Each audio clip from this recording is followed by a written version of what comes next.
Por mais de 20 anos fui subsecretária da Conferência Episcopal da nossa região. Quando alguém ouvia isso, logo imaginava um cargo de prestígio, cercado de respeito, santos de parede, livros grossos e bispos com voz grave fazendo orações em latim.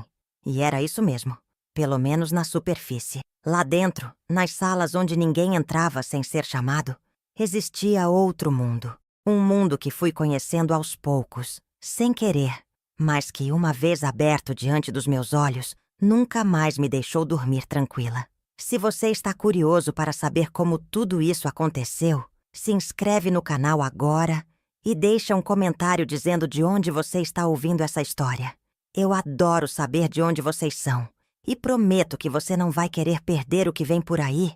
A verdade que vou contar vai mexer com você de uma forma que nem imagina. Meu nome é Almerinda e essa é a minha história. Eu entrei para a igreja ainda moça. Era órfã de pai e mãe, criada por minha tia-avó, uma beata fervorosa que me ensinou desde cedo a rezar com os joelhos no chão e o coração entregue. Quando completei 18, comecei ajudando na secretaria da paróquia do bairro. Fazia de tudo um pouco. Datilografava cartas, preparava os panfletos das missas, organizava as fichas dos batizados. Trabalhava como se a minha alma dependesse disso. E talvez dependesse mesmo. A igreja me dava o que eu nunca tive: ordem, proteção e uma sensação de pertencimento. Meu trabalho chamou a atenção do padre Aloísio, um homem carismático, culto, que logo me convidou para acompanhar algumas reuniões diocesanas. Você tem talento, menina. A igreja precisa de gente como você. Me senti escolhida. Fui subindo aos poucos, com a confiança dos superiores e o sorriso tímido das outras funcionárias. Quando vi, já estava dentro da cúria, com acesso direto ao gabinete dos bispos. Ali, todos me chamavam de Senhora Almerinda, menos um ou outro seminarista que insistia em me chamar de irmã, por hábito. Os primeiros anos foram de puro encantamento. Eu preparava os documentos das assembleias, revisava circulares, anotava as pautas das comissões. Era como se eu estivesse num templo sagrado da inteligência da fé. Eu via padres respeitados se ajoelhando em silêncio, bispos trocando mensagens em latim, reuniões que começavam com orações e terminavam com abraços. Mas, aos poucos, fui percebendo detalhes que não combinavam com aquele cenário. Comentários cochichados pelos corredores, olhares que se desviavam quando eu entrava numa sala, caixas trancadas com cadeado duplo. E uma vez, sem querer, ouvi algo que não deveria. 2 palavras que me arrepiaram da cabeça aos pés. E foi naquele instante que algo dentro de mim se abriu. Eu só não sabia que aquilo era apenas a primeira rachadura de um abismo muito maior que eu estava prestes a descobrir. Naquela manhã, eu tinha ido apenas deixar um memorando na antessala da comissão de ética. Era uma tarefa corriqueira, daquelas que a gente faz no automático. Mas, ao me aproximar da porta entreaberta, ouvi vozes alteradas lá dentro. 2, distintas. Reconheci a do Monsenhor Dimas, sempre tão calmo nas reuniões, agora com um tom de nervosismo abafado. E a outra era do padre Clemente, responsável pelos arquivos confidenciais da diocese. Eles discutiam sobre um relatório incompleto e algo que não podia cair nas mãos da imprensa. Me escondi ali, parada no corredor, sentindo as palavras entrando nos meus ouvidos como pedrinhas geladas na espinha. Se isso vaza, acabou. Nem a batina segura, disse o Monsenhor. Eu gelei. Naquele momento fiz o que achei mais sensato. Saí andando como se não tivesse ouvido nada. Mas, por dentro, algo tinha sido aceso. E não ia se apagar fácil. Passei o resto do dia desconcentrada. Revisei o mesmo texto 3 vezes, errei o nome do arcebispo numa ata e derrubei café nos papéis do conselho litúrgico. Meu corpo estava ali, mas minha cabeça girava em torno daquelas palavras. Batina, vazamento, acabou. O que exatamente estavam tentando esconder? Na semana seguinte, Padre Clemente me chamou com a desculpa de organizar o arquivo morto da Cúria. Era um porão antigo, com armários de ferro, prateleiras de madeira cheias de pastas amareladas e cheiro de mofo grudado nas paredes. Ele me deu uma lista com números e pediu para eu localizar os dossiês da década de 80. Não precisa abrir, só separa os volumes e traz até aqui. Concordei com a cabeça, mas meu coração martelava. Por que justo agora esse interesse em arquivos antigos? Trabalhei por horas lá dentro, sozinha, com a luz fraca e o barulho de goteiras pingando num balde. E foi no fundo de uma gaveta emperrada que encontrei uma pasta sem etiqueta. Estava enterrada debaixo de outras mais recentes, como quem esconde algo por vergonha ou medo. Contra o que dizia meu bom senso, abri. E ali, entre papéis carcomidos pelo tempo, encontrei as primeiras evidências de algo que nunca imaginei estar tão perto. Relatórios com nomes de padres, datas, testemunhos, tudo arquivado com silêncio e carimbos de confidencial. Fechei a pasta com as mãos tremendo. Voltei para cima com o que haviam me pedido, mas deixei aquela em outro lugar, longe de qualquer olhar curioso. Naquela noite, deitei sem sono e, pela primeira vez, comecei a desconfiar que o verdadeiro poder por trás da batina não vestia batina alguma. No dia seguinte, cheguei mais cedo ao trabalho, como quem carrega um segredo grande demais para os próprios ombros. Andei pelos corredores com a sensação de que alguém podia me parar a qualquer momento. Mas ninguém me olhou diferente. Os padres conversavam em voz baixa. As funcionárias organizavam papéis. E os sinos da capela tocavam como sempre. Tudo seguia seu curso, como se nada estivesse fora do lugar. Só eu sabia que havia uma pasta escondida no fundo de uma caixa de velhos boletins paroquiais, com verdades que nunca deveriam ter sido enterradas. Esperei o expediente terminar, e quando as luzes da cúria foram apagadas, voltei sozinha àquela sala dos fundos. Levei a pasta comigo, uma lanterna e o coração aos pulos. Me tranquei ali com o som abafado do relógio batendo as horas e comecei a ler. Cada folha era um soco no estômago. Havia denúncias de fiéis, cartas escritas à mão, muitas de mães, fatos envolvendo meninos coroinhas, funcionários, até seminaristas. Todas arquivadas, nenhuma respondida. E o mais assustador, assinaturas de gente que ainda ocupava cargos altos, gente que eu cumprimentava toda manhã com um "Bom dia, Excelência". Entre os papéis, havia também ordens de transferência. Padres acusados sendo movidos de paróquia, como quem troca um móvel de lugar.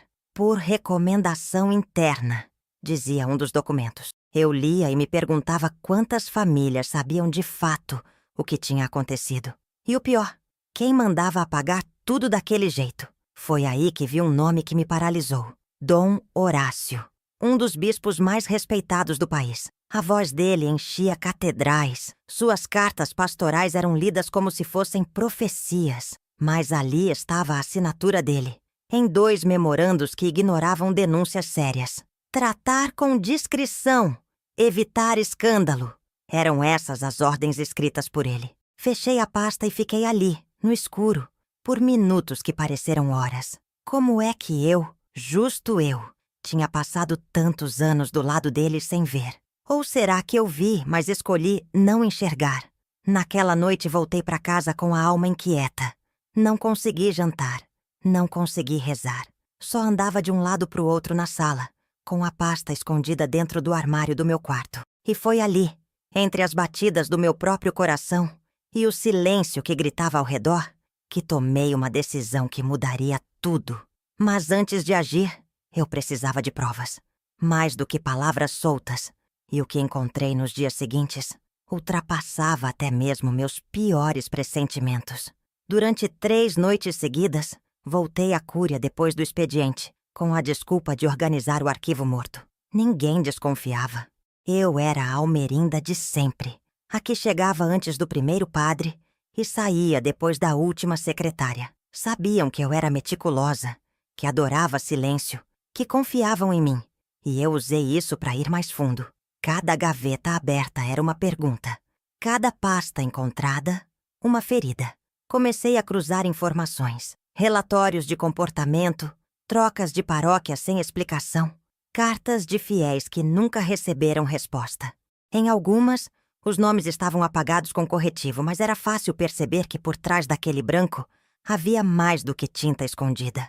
Usei uma lâmpada forte, uma lupa e paciência. E ali, um a um, os nomes foram surgindo. Padres, monsenhores, até um arcebispo auxiliar. Era como puxar um fio de uma colcha antiga e ver a costura desmanchar sozinha. Numa noite de quinta-feira, encontrei um envelope lacrado com a inscrição reservado ao gabinete episcopal. Não devia estar no arquivo morto. Aquilo era coisa para cofre. Mas ali estava, esquecido, ou melhor, escondido. Abri com cuidado, o coração disparado. Dentro havia fotos. Sim, fotos. Algumas antigas em preto e branco, outras mais recentes. Retratavam momentos aparentemente inocentes, festas paroquiais, retiros. Mas quando olhei com mais atenção, percebi o padrão. Nas bordas de algumas imagens, rostos desfocados, crianças. E em todas elas, sempre o mesmo sacerdote por perto. Sempre ele. O sangue gelou nas minhas veias. As imagens não diziam tudo, mas os olhares sim. Havia desconforto. Havia tensão. Uma das fotos, inclusive, vinha acompanhada de uma carta escrita por uma jovem chamada Érica. Uma denúncia, clara como o dia, feita anos antes. A carta implorava que alguém a escutasse. Se vocês não fizerem nada, ele vai continuar. E sabe o que havia escrito a lápis na lateral do papel? Desconsiderar. Inconsistente. Aquilo me fez tremer por dentro. Fechei o envelope e guardei na bolsa e voltei para casa andando, sem pegar condução. Eu precisava sentir o chão. Sentir que ainda estava viva depois daquilo. Já não era mais só indignação. Era raiva. Era um sentimento que eu nunca pensei que sentiria ali, dentro daquele universo que eu acreditava ser sagrado. Mas a verdade é que o mais assustador ainda estava por vir. E eu só percebi isso quando alguém bateu na minha porta no sábado de manhã, trazendo nas mãos algo que ninguém deveria ter guardado por tanto tempo. Era sábado, pouco depois das 7 da manhã, quando ouvi as batidas na porta. 3 toques firmes, espaçados. Eu ainda estava de camisola com o café esquentando no fogão e a cabeça zonza de uma noite mal dormida. Fui até a janela com cautela, puxei a cortina de leve e vi um rapaz parado ali, de camisa simples e uma pasta sob o braço. Não o reconheci de imediato, mas tinha algo no olhar dele que me fez abrir a porta sem pensar 2 vezes. Dona Almerinda? Ele perguntou quase sem fôlego. Sou o Jonas, neto da dona Dorcelina, que trabalhava na paróquia de São Raimundo. Meu coração deu um salto. Lembrei da dona Dorcelina na hora. Mulher firme, que cuidava da sacristia como quem cuida de um altar particular. Tinha morrido há uns 4 anos, sozinha, sem alarde. Minha avó, ela guardava isso. E antes de morrer, pediu que eu entregasse à senhora, caso um dia ela não voltasse para trabalhar. Ele estendeu a pasta como se estivesse entregando um segredo de família. Peguei com as mãos ainda suadas, convidei o rapaz para entrar, mas ele recusou. Não posso, só precisava cumprir a promessa. E foi embora, sem dizer mais nada. Fechei a porta com cuidado, sentei no sofá e abri a pasta. Dentro, havia papéis dobrados, fotos antigas e um caderno de capa azul, daqueles de caligrafia. Comecei pelo caderno. Era o diário da própria Dorcelina. Simples, direto, com letra de professora primária.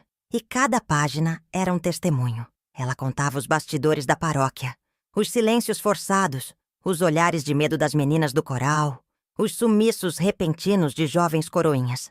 Mas foi a entrada do dia 9 de outubro de 1998 que me deixou paralisada. Hoje ouvi com meus próprios ouvidos o que Dom Horácio mandou calar. A menina tentou falar. O padre foi transferido. E a mãe recebeu um envelope com dinheiro. Não sei se consigo continuar servindo a este altar. A dor das palavras era clara, mesmo escritas 20 anos antes. E havia mais. Uma folha solta com os nomes de 6 pessoas, 2 falecidos, 4 ainda ativos. Um deles agora era bispo em outra diocese. Segurei o caderno contra o peito e fechei os olhos. Aquilo não era mais só um desabafo. Era um documento. E agora estava nas minhas mãos. Mas o que fazer com tudo aquilo? Antes que eu pudesse decidir, o telefone tocou. Do outro lado da linha, uma voz conhecida. Uma voz que eu não ouvia havia anos. E o que ela me disse Foi como acender um fósforo dentro de um barril de pólvora. A voz do outro lado era inconfundível. Mesmo com os anos de distância, ainda carregava aquele timbre doce, quase sussurrado, que eu reconheceria em qualquer lugar. Era a irmã Marli, antiga secretária do arcebispo. Mulher discreta, das que passam pelos corredores como vento leve, mas que ouvem tudo. Fazia tempo que ela tinha desaparecido da vida da cúria. Alguns diziam que tinha ido cuidar de uma parente doente. Outros, que se retirara para um convento no interior. Mas naquele sábado, lá estava ela, ligando para mim, como se o tempo não tivesse passado. Almerinda! É você mesma? Eu preciso te ver. A voz dela tremia, e algo na maneira como disse meu nome me deixou inquieta. Faz tempo que carrego algo que não devia estar comigo. E agora, eu acho que você vai saber o que fazer. Marcamos de nos encontrar na segunda-feira seguinte, na igreja de São Benedito, onde ela dizia estar ajudando em tarefas simples da paróquia. Eu não disse nada do que sabia, e ela também não explicou o que queria me entregar. Mas bastou aquele telefonema para que eu passasse o fim de semana inteiro com o estômago embrulhado. Naquela noite peguei o diário da Dorcelina novamente. Reli tudo, dessa vez devagar, como quem busca uma senha escondida entre as linhas. Comecei a fazer ligações mentais, a ligar datas, nomes, lugares. Um nome se repetia mais do que eu esperava. Era o do Padre Osmar, um homem de fala mansa, sempre com um terço pendurado no pulso e um sorriso treinado nos lábios. Ele havia sido transferido 4 vezes em menos de 6 anos, sempre por questões pastorais, eu lembrava bem. Cheguei a organizar os documentos de sua última mudança. Mas agora, lendo aquelas anotações, entendia que havia algo mais por trás. E não era só ele. O bispo auxiliar que hoje ocupava lugar de honra nos eventos eclesiásticos também aparecia no caderno, ligado a uma comissão de silêncio que a própria Dorcelina mencionava. Eles sabem, todos sabem, mas ninguém fala.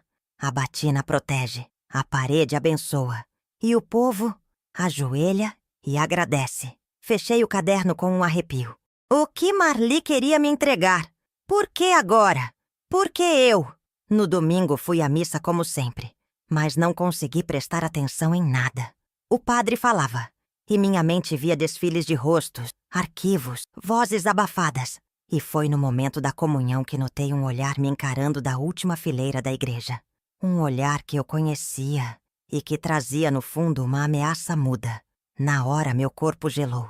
Era ele, Padre Osmar, sentado lá no fundo, sozinho, com as mãos cruzadas sobre o colo e os olhos fixos em mim como se pudesse ler meus pensamentos. Não esboçava expressão alguma, nem sorriso, nem reprovação. Mas havia algo na imobilidade daquele olhar que me fez sentir nua por dentro. Por um momento a igreja desapareceu ao redor. O canto do coral virou eco distante. O cheiro do incenso sumiu. E tudo o que eu conseguia perceber era a presença dele. Não sei se era medo, vergonha ou a certeza de que ele sabia. Sabia que eu tinha descoberto. Depois da bênção final, tentei procurá-lo com os olhos. Queria saber se ele ainda estava lá, mas o banco já estava vazio. Sumiu sem que eu percebesse. Saí apressada, me sentindo observada. Olhava por cima do ombro a cada esquina, como quem pressente algo prestes a desabar. Quando cheguei em casa, tranquei todas as portas, baixei as cortinas e fiquei ali, sentada na cadeira de balanço com o diário da Dorcelina no colo, como se fosse um escudo. Na manhã seguinte fui ao encontro marcado com irmã Marli. Cheguei antes do combinado, sentei no banco de madeira da lateral da igreja de São Benedito e esperei. O tempo estava fechado, nuvens baixas e um vento carregado, como se até o céu estivesse tenso. Quando ela apareceu, vinha de véu escuro, passos curtos e semblante cansado. Mas seus olhos, aqueles olhos guardavam mais verdades do que eu podia imaginar. Sentou ao meu lado sem dizer nada por um instante. Depois tirou da bolsa uma pequena caixa de metal. Guardei isso por 20 anos, Almerinda. E até hoje me pergunto se fiz certo. Abriu a tampa, e ali dentro havia fitas cassete, daquelas antigas, de gravador portátil. Esse material foi deixado comigo por uma das vítimas. Ela tentou denunciar. Tentou tudo. E quando viu que ninguém ouvia, Me procurou. Disse que não aguentava mais carregar aquilo sozinha. Peguei uma das fitas com mãos trêmulas. Na etiqueta estava escrito apenas um nome: Eliane. E a data: 2003. Marli segurou minha mão. Ninguém sabe disso. Nem pode saber ainda. Mas eu confiei em você. Porque se alguém pode fazer isso vir à tona, é você. Naquele momento, o peso daquelas pequenas fitas parecia maior que todo o altar da catedral. Eu só não sabia que, ao escutá-las, algo ainda mais profundo viria à tona. Algo que me envolvia muito mais do que eu queria admitir. Voltei para casa com a caixa de metal apertada contra o peito, como se fosse um relicário invertido. Cada passo meu parecia mais pesado que o anterior. Eu sabia que depois de ouvir aquelas fitas, não haveria mais como voltar atrás. Mas o que eu não imaginava era que entre as vozes gravadas ali, uma delas fosse tão familiar. Esperei anoitecer. Queria silêncio, distância de olhares, tempo para escutar com calma. Peguei o velho radiogravador que ainda guardava na estante, um presente da minha mãe antes dela partir, e rebobinei a fita com cuidado. Apertei o play, o coração na garganta. A gravação era chiada. O som parecia atravessar o tempo com esforço, mas logo a voz surgiu. Uma jovem, trêmula, pausada. Meu nome é Eliane. Eu fui coroinha na paróquia de São Lázaro, entre 1998 e 2002. A cada palavra dela, meus olhos ardiam. Ela contava como foi se aproximando do padre responsável, como ele ganhava sua confiança. Usava a fé dela contra ela mesma. Como tudo acontecia nos intervalos dos ensaios, nos fundos da sacristia, entre as paredes que deviam protegê-la. Em certo momento, sua voz quebra. Ela pede perdão, como se tivesse culpa. E ali, naquele pedido de perdão, meu peito explodiu. Como pode uma criança pedir desculpa por algo que sofreu?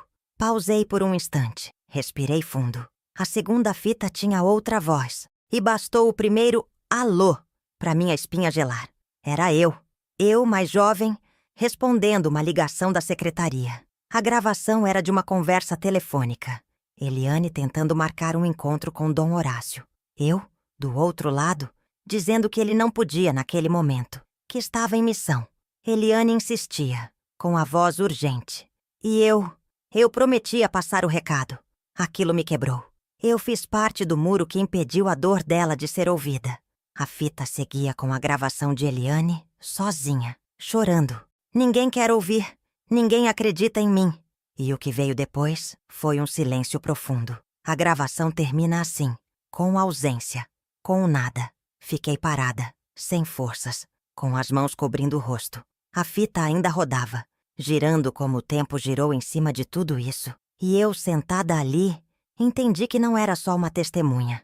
Eu era uma peça no jogo, mesmo sem querer, mesmo sem saber. E na manhã seguinte, quando fui até a cúria com os olhos fundos e a alma em pedaços, encontrei minha mesa vasculhada.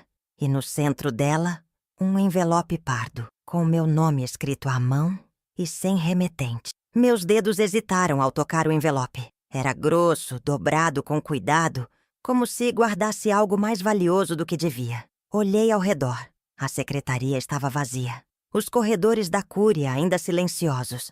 Naquela hora em que o sol mal começa a bater pelos vitrais altos. Sentei na minha cadeira devagar. Respirei fundo e abri. Dentro, havia apenas uma folha, datilografada, sem assinatura. Mas cada palavra vinha como uma punhalada sutil. Sabemos o que você tem. Não se esqueça de quem lhe deu voz dentro desta casa. O silêncio também é uma forma de servir.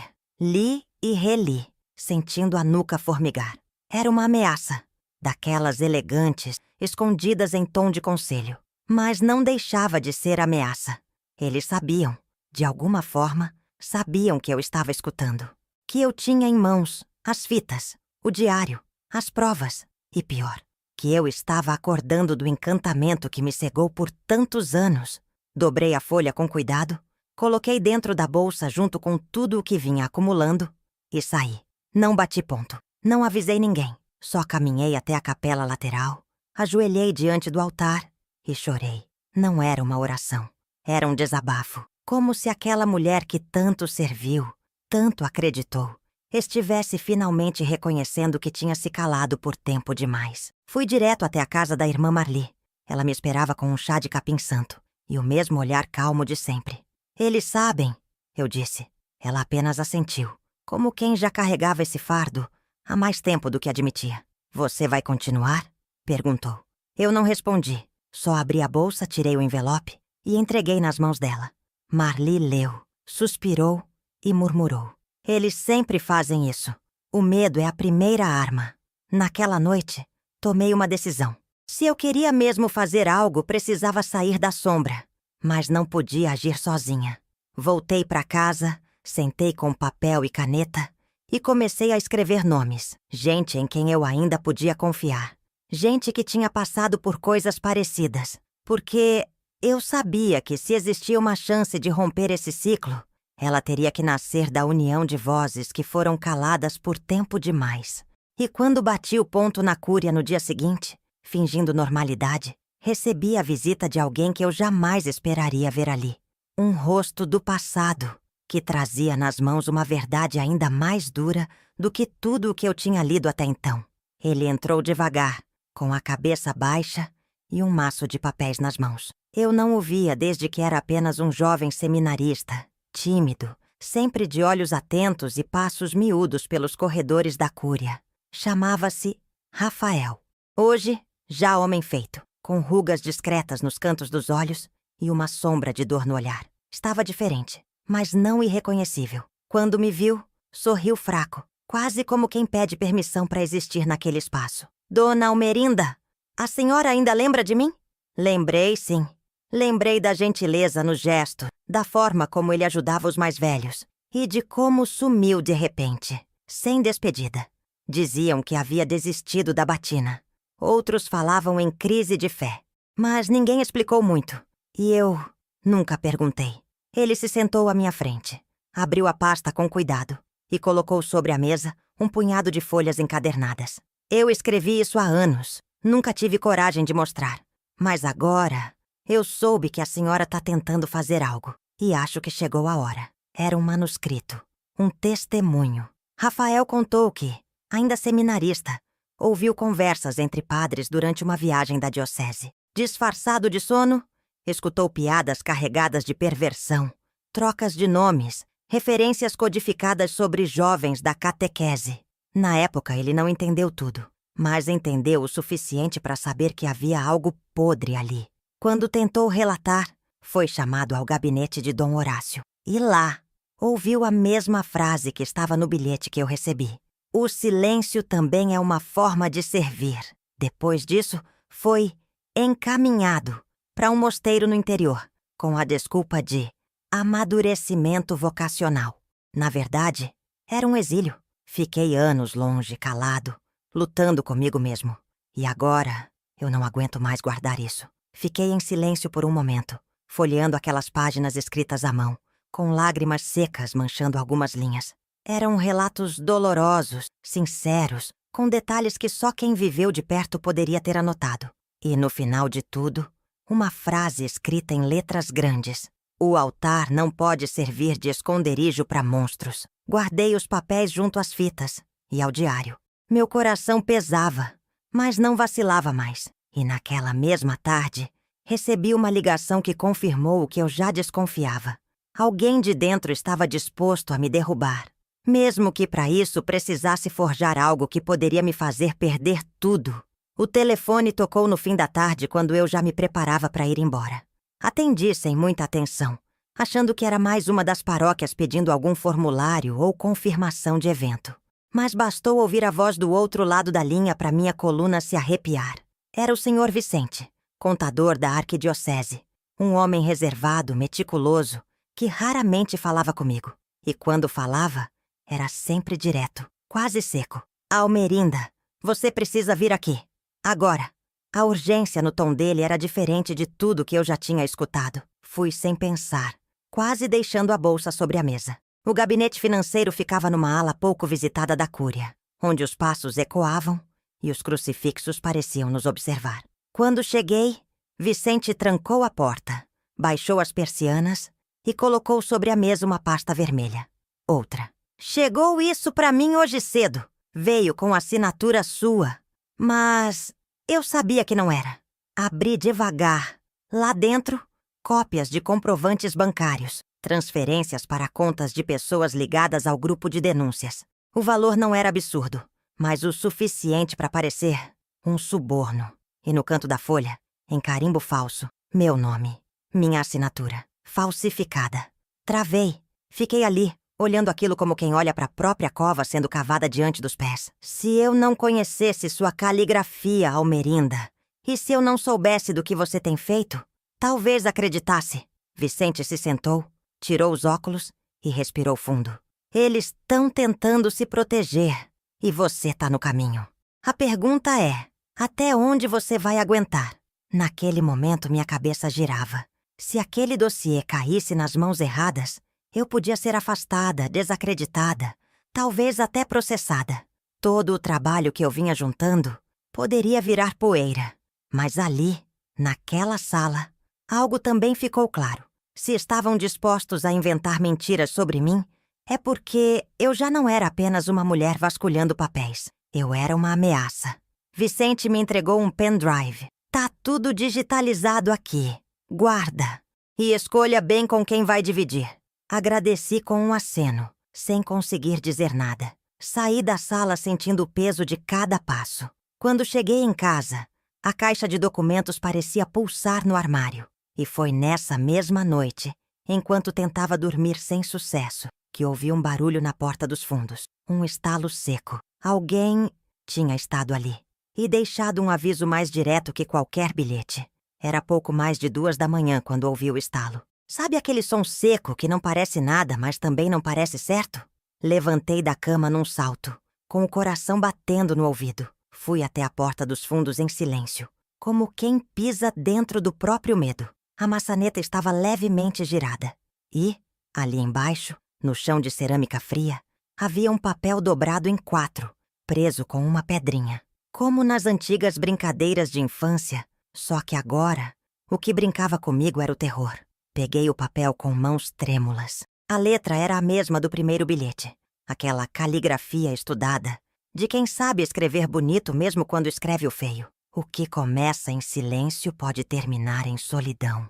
Li 3 vezes. Depois, rasguei em pedaços tão pequenos que nem o vento conseguiria colar de novo. Mas os pedaços dentro de mim, esses não rasgavam fácil.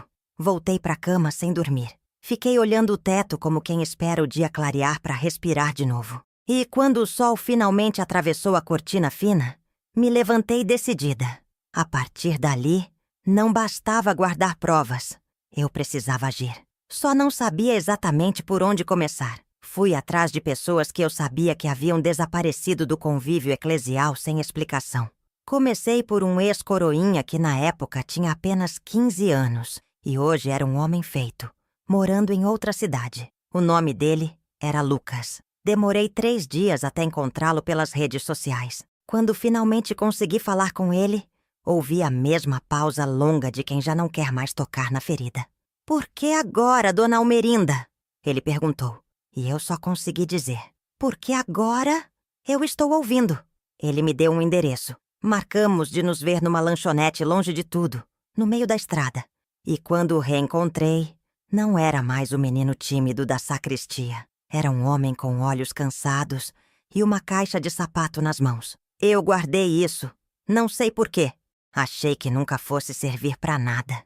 Dentro da caixa estavam cartas, bilhetes trocados entre os meninos do grupo de apoio da paróquia e um pequeno gravador, daqueles de fita mini. Lucas não quis ficar. Me entregou e foi embora. E quando cheguei em casa e apertei o play daquele aparelho antigo, ouvi uma gravação que mudaria tudo. Não era só sobre abuso. Era sobre algo ainda mais profundo e mais perigoso do que eu ousava imaginar. A fita começou com o som de passos apressados e risos abafados, como se tivessem escondido o gravador numa mochila. Logo em seguida, uma voz clara surgiu, jovem, animada, mas com um tom que incomodava. Era o Padre Gervásio, um nome que eu nem lembrava mais, até que a memória me deu um estalo. Ele ficava responsável pelos retiros juvenis da diocese nos anos 2000. A gravação parecia de um desses encontros. Vocês sabem que aqui é diferente. O que a gente vive aqui, fica aqui. A frase foi seguida por um silêncio. E depois, sons de cadeiras arrastando, risadinhas tímidas, vozes murmurando: "Sim, senhor." As falas seguintes me fizeram apertar o braço da poltrona com força. Ele orientava os jovens sobre como responder perguntas de pais, como justificar sumiços, como manter discrição nas bênçãos. E tudo isso dito com naturalidade, entremeado de piadas e referências à obediência espiritual. Aquilo não era só um abuso. Era manipulação pura, sistemática, disfarçada de doutrina. Em certo ponto, uma outra voz surgiu. Um menino. Talvez Lucas, talvez outro. Ele perguntava se isso era certo, se não deveriam contar a alguém. O padre riu. Você acha que Deus está ouvindo isso com tristeza? Eu estou aqui em nome dele. Vocês são escolhidos. A gravação tremeu, teve chiados, depois silenciou. Desliguei o gravador com a mão trêmula. Fiquei um tempo olhando o aparelho como se ele fosse uma cobra enrolada no meu colo. Aquilo era mais do que eu podia processar de uma vez. Peguei papel e caneta, comecei a anotar nomes, datas, cruzar informações com o que já tinha. E percebi que tudo se encaixava como um quebra-cabeça de 1000 peças, só que montado com lágrimas, vergonha e medo. O nome do padre Gervásio não constava em nenhuma denúncia formal. Não aparecia nos arquivos. Ele havia saído da diocese em 2005, segundo disseram, para missão especial no exterior. Mas agora eu sabia que aquilo tinha sido uma manobra, um encobrimento. Mais um. Passei o resto do dia ligando para pessoas, confirmando detalhes, consultando documentos escondidos em pastas marcadas como inativas. E quanto mais eu cavava, mais claro ficava que tudo isso era maior do que parecia. Até que, no fim da tarde, recebi um e-mail anônimo, sem assunto. Apenas uma frase no corpo da mensagem. Se você continuar, a próxima missa será a sua despedida. Fiquei olhando para a tela do computador como se as palavras do e-mail fossem pregos cravados na minha pele. Se você continuar, a próxima missa será a sua despedida. Era claro, direto. E pela primeira vez, eu senti que não estavam mais apenas tentando me assustar. Agora estavam me ameaçando de verdade. Respirei fundo. Não fechei o e-mail. Tirei uma foto com o celular, salvei em 2 pendrives diferentes e mandei uma cópia para o e-mail da irmã Marli. Depois, apaguei da caixa de entrada. Se queriam brincar de escuridão, eu também sabia como andar no breu. Naquela noite, tranquei a casa com 2 voltas na chave, encostei cadeiras nas portas e deixei a luz do corredor acesa. Mas o sono não veio. Virei de um lado para o outro, a cabeça martelando. Não era só medo. Era raiva. Raiva de saber que durante tantos anos eu servi aquela estrutura. Que confiei, que escrevi cartas de boas-vindas para padres como Gervásio, que ajeitei o microfone de Dom Horácio enquanto ele discursava sobre pureza e verdade. Logo cedo fui direto à casa de Marli. Não quis arriscar mais trocas digitais. Mostrei tudo a ela pessoalmente. O e-mail, a gravação, as anotações. Ela escutou em silêncio, sem mexer uma sobrancelha. No fim, apenas disse: "A igreja que você acreditava não era a mesma que te viu." E essas palavras me acompanharam pelo resto do dia. Decidimos agir. E para isso precisaríamos de alguém que não estivesse mais preso às ordens internas da cúria. Alguém de fora. Um jornalista. Mas não um qualquer. Precisava ser alguém que entendesse o peso das palavras. Marli disse que conhecia uma mulher chamada Clarice, repórter investigativa aposentada, que hoje colaborava com ONGs de proteção à infância. Ela já havia coberto casos parecidos. Se alguém pode levar isso adiante sem que abafem tudo, é ela.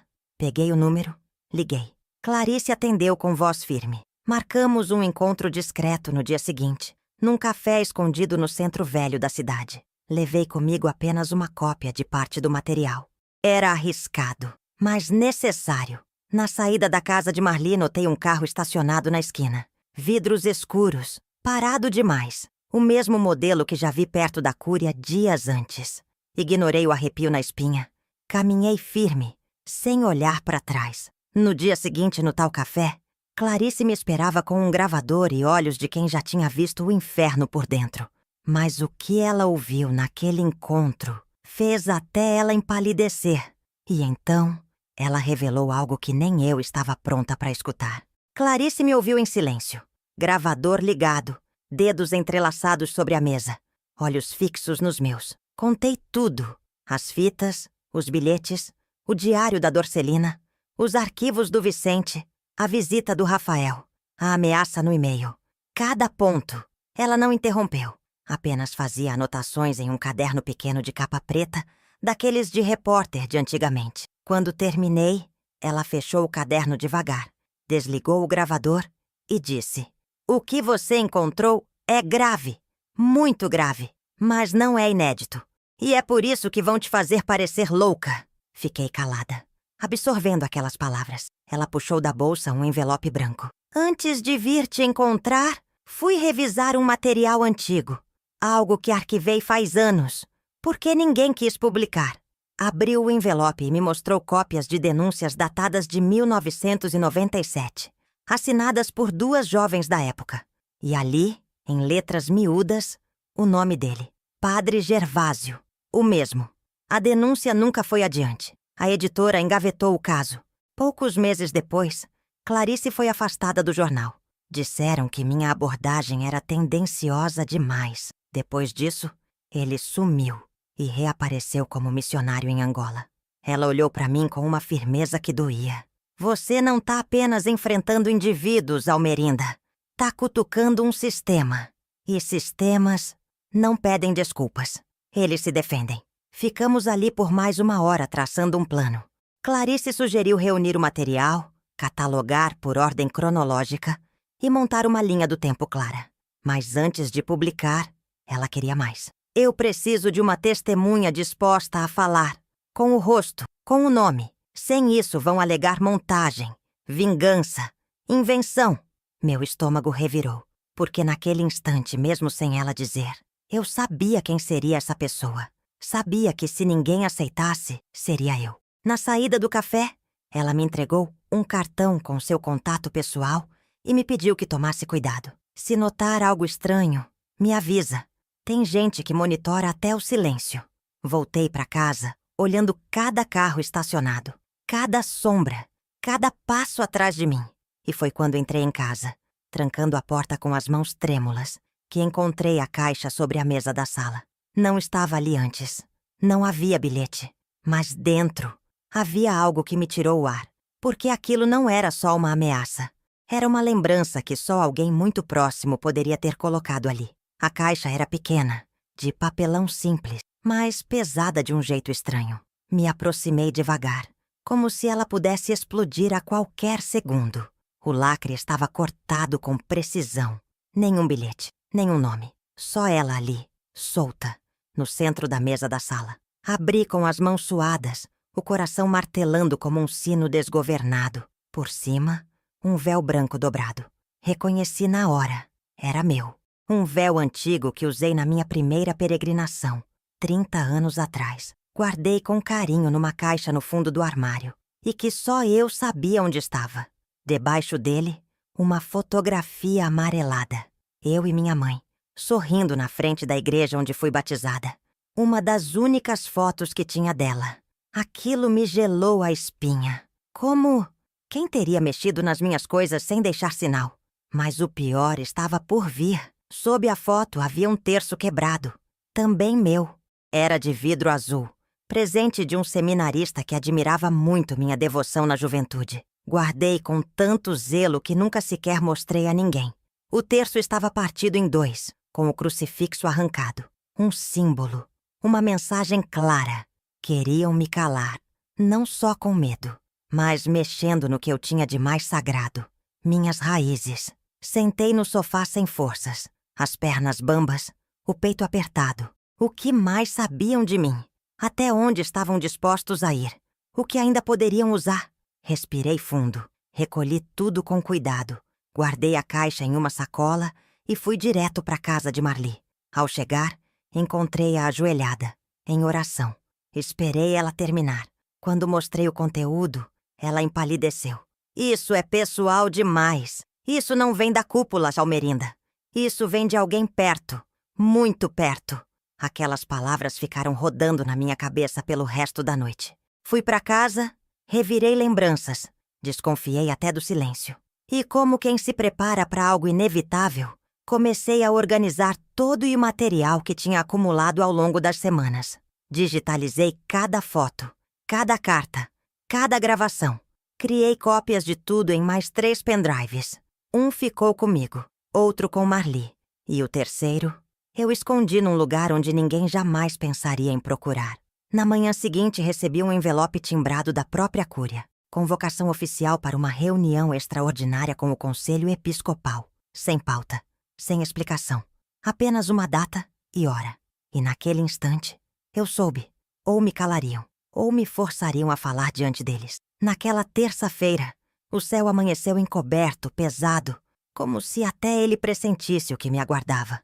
Vesti minha roupa mais sóbria, a mesma que usava nas grandes cerimônias, e prendi o cabelo como fazia nos velhos tempos, quando ainda acreditava que aquele lugar era sagrado por inteiro. O envelope da convocação continuava sobre a mesa. Não dizia muito, apenas reunião extraordinária, Conselho Episcopal, sala alta. Quem conhecia a Cúria sabia que a tal sala alta era usada só em ocasiões delicadas, visitas do Vaticano, escândalos abafados ou reuniões que não deveriam deixar rastro. Cheguei 10 minutos antes. Queria olhar cada rosto que passasse, sentir no ar o que me esperava. A recepcionista me olhou com pena, como se soubesse de algo, mas não pudesse me dizer. Subi a escada de mármore com as mãos suadas e o coração acelerado, tentando manter a postura de quem nada teme. Quando entrei, já estavam todos ali. O arcebispo, os 2 bispos auxiliares, Dom Horácio, claro, e mais 3 membros do conselho, todos de batina impecável, sentados em torno da mesa longa de madeira escura. Um deles me convidou a sentar. Eu aceitei com um aceno de cabeça. Ninguém sorria. Dom Horácio foi o primeiro a falar. A voz calma, pausada, como quem dita uma homilia. Querida Almerinda, você está aqui porque temos recebido relatos preocupantes sobre sua conduta. Circulam informações de que tem acessado documentos sem autorização, conversado com pessoas de fora. E pior, espalhado insinuações que podem comprometer o bom nome desta casa. Ouvi tudo sem interromper. As palavras vinham como agulhas finas, travestidas de preocupação, mas carregadas de veneno. Queremos lhe oferecer a chance de esclarecer sua posição.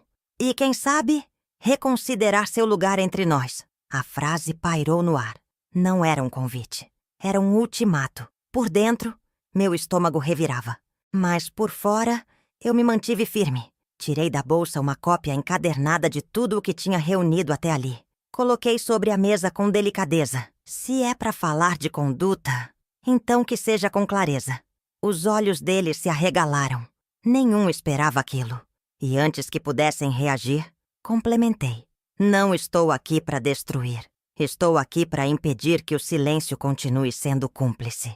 O bispo auxiliar tentou intervir, mas Dom Horácio ergueu a mão, pedindo silêncio. Foi nesse instante que alguém bateu à porta da sala e entrou com um mandado oficial. A porta se abriu com firmeza, e o silêncio que reinava naquela sala solene se despedaçou em segundos. Entrou um oficial do Ministério Público, acompanhado de uma mulher com crachá pendurado no pescoço e expressão determinada. Boa tarde, somos da Promotoria de Justiça e cumprimos aqui um mandado de requisição de documentos relacionados à denúncia protocolada ontem à noite. Os olhares se cruzaram, tensos. Eu nem precisei olhar para trás para saber quem tinha feito o protocolo. Clarice. Ela prometeu que agiria se eu reunisse coragem. E agiu. Dom Horácio tentou manter a compostura. Isso é uma afronta à liberdade religiosa, disse, se erguendo da cadeira com as 2 mãos espalmadas sobre a mesa. Mas a promotora não recuou. Excelência! Isso é uma investigação oficial. A liberdade religiosa não é escudo para acobertar crimes. Um murmúrio percorreu a sala. Os bispos se entreolharam, alguns visivelmente nervosos. Um deles, Dom Inácio, ficou lívido. Eu observava tudo sem dizer uma palavra.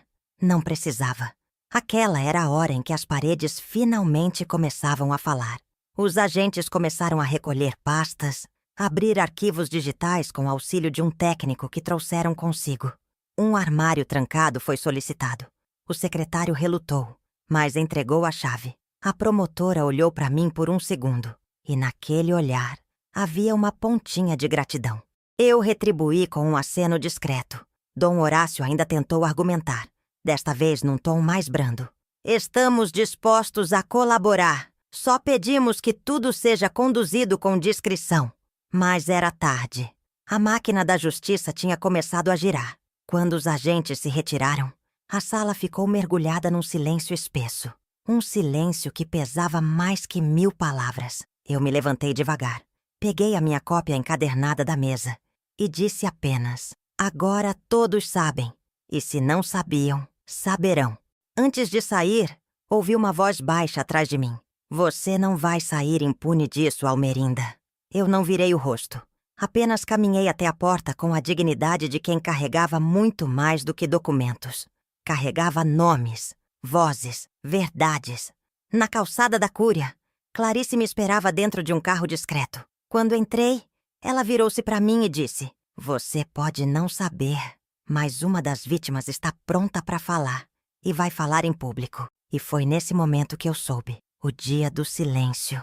Estava com os minutos contados. A jovem estava sentada em silêncio, com as mãos entrelaçadas no colo e o olhar fixo na janela.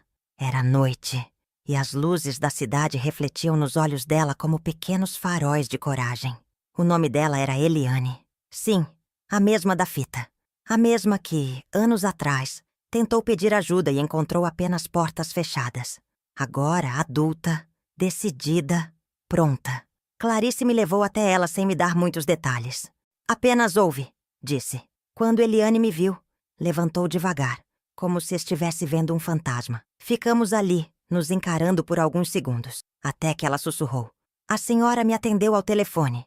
Lembra? Meus olhos se encheram d'água. Assenti com um nó na garganta. Eu achei que ninguém tinha me ouvido. Mas ouviu, né? Mesmo sem saber direito, a senhora ouviu. Nos sentamos. Clarice posicionou o gravador, mas Eliane nem precisou de incentivo. Começou a contar tudo com uma força que eu jamais esperaria de alguém que teve a infância arrancada dentro das paredes da fé. Falou dos dias em que servia na paróquia, da manipulação, das ameaças veladas, das confissões obrigadas, dos silêncios comprados com medo. Contou como tentou denunciar, como sua mãe foi desacreditada, como ela mesma foi taxada de mentirosa. Me disseram que eu estava confundida, que era o demônio tentando me afastar da igreja. Ela mostrou cicatrizes, não só as da alma, mas também as do corpo. Crises de pânico, depressão, tentativas de se calar de vez. Mas eu sobrevivi, disse. E agora eu não vou mais calar. Aquilo me atravessou como uma lâmina. Tantas vozes apagadas. E ali, diante de mim, uma que se recusava a morrer. Clarice desligou o gravador, olhou para mim e disse: isso vai ao ar, não mais como denúncia anônima, mas como rosto, como história, como verdade. Eliane segurou minha mão. A senhora me deu coragem. Eu precisava saber que alguém lá dentro também enxergava. Saímos daquele encontro com uma sensação estranha. Medo e alívio se misturando dentro do peito. E na manhã seguinte, enquanto organizávamos o material para entrega ao Ministério Público, recebi a notícia que ninguém esperava. Dom Horácio havia pedido afastamento por motivos de saúde. Mas o que escondia aquele pedido súbito ainda estava por vir, e era maior do que qualquer um imaginava. A notícia do afastamento de Dom Horácio correu como rastilho de pólvora pelos corredores da Cúria. Oficiais disseram que era por exaustão, que precisava de repouso, que era uma decisão tomada com serenidade e em oração. Mas eu conhecia aquele homem e sabia reconhecer quando um lobo troca a pele para não ser caçado. Aquilo não era cansaço, era recuo estratégico. Naquela mesma tarde, fui chamada pela nova comissão provisória, formada às pressas. Gente neutra, gente que até então se mantinha em silêncio. Me pediram para entregar os documentos em mãos, com promessa de encaminhamento ao arcebispo metropolitano. Eu aceitei, mas não sem antes guardar cópias em 4 lugares distintos. Clarice, com sua experiência de guerra, já havia preparado uma reportagem densa. Eliane seria o rosto, e eu seria o bastidor. A mulher que viu tudo, que participou de tudo, que um dia serviu o sistema, mas decidiu romper o véu. Na véspera da publicação, um envelope chegou até mim, sem nome, sem remetente. Dentro, apenas uma fotografia, antiga, de uma cerimônia onde eu estava de pé, ao lado de Dom Horácio, segurando o microfone. Atrás, uma frase escrita à caneta. Todos temos pecados, mas nem todos sobrevivem à confissão. Era uma última tentativa. Um lembrete de que, para eles, eu nunca deixaria de ser cúmplice, mesmo que estivesse agora do outro lado. Na manhã seguinte, a reportagem foi ao ar. E o que se seguiu? Nem os mais pessimistas poderiam prever. As denúncias se multiplicaram. Vozes que estavam caladas há décadas começaram a surgir. Pais, mães, ex-funcionários, coroinhas, até seminaristas hoje afastados. A caixa foi aberta e ninguém conseguiria mais fechá-la. Nos dias que vieram, caminhei pela cidade com passos diferentes. Alguns me olhavam com admiração, outros com desprezo. Mas havia também aqueles que se aproximavam, discretos, com os olhos marejados. Obrigada. Era só isso que diziam. E para mim, era tudo. Numa noite calma, voltei à igreja onde tudo começou. Me ajoelhei diante do altar vazio e deixei o silêncio me envolver. Toquei o terço azul, agora remendado, e sussurrei uma oração. Não pela justiça que vinha, mas pelas almas que, por fim, seriam ouvidas. E foi ali, naquele instante, que entendi. O poder verdadeiro nunca esteve na batina, mas na coragem de quem decide rompê-la, quando ela serve para esconder o que deveria ter sido revelado desde o princípio. Quantas histórias como essa seguem guardadas em silêncio, entre paredes que deveriam acolher? Essa não é apenas a história de uma mulher. É a história de uma geração que aprendeu a abaixar a cabeça diante da batina, até entender que Deus não se esconde por trás de autoridade nenhuma, que fé de verdade caminha com justiça e que silêncio cúmplice é a pior forma de violência. Almerinda teve medo, teve dúvidas, teve ameaças, mas teve também coragem. E às vezes é disso que o mundo precisa para mudar, de alguém que decida não calar mais. Que essa história sirva de alerta, mas também de esperança, porque toda verdade tem seu tempo. E quando ela chega, não há batina, nem título, nem ameaça que a impeça de florescer. Se essa história te tocou, compartilhe, deixe um comentário e se inscreva no canal. Porque aqui, cada história contada é uma semente de verdade plantada.